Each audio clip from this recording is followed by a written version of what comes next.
பொறுமை தரும் பலம். எது நடந்தாலும் அதை பொறுத்து கொள்ளுங்கள். எதை குணப்படுத்த முடியாதோ அதை பொறுத்தே ஆக வேண்டும். மகிழ்ச்சியுடன் பொறுத்து கொள்ளுங்கள். காலை முதல் நடு இரவு வரை நூற்றுக்கணக்கான வசதி குறைவுகள், தொல்லைகள் மற்றும் துன்பங்களுடன் வாழ கற்றுக்கொள்ளுங்கள்.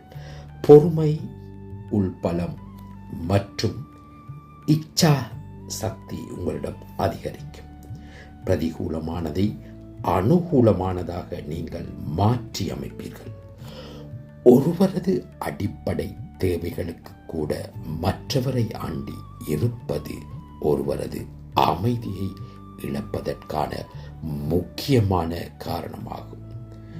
பராதீனம், பிராணா சங்கடம், பிறரை அண்டி இருப்பது என்பது துன்பம் தருவதுதான். சுதந்திரம் ஆனந்தம் அளிக்கும்.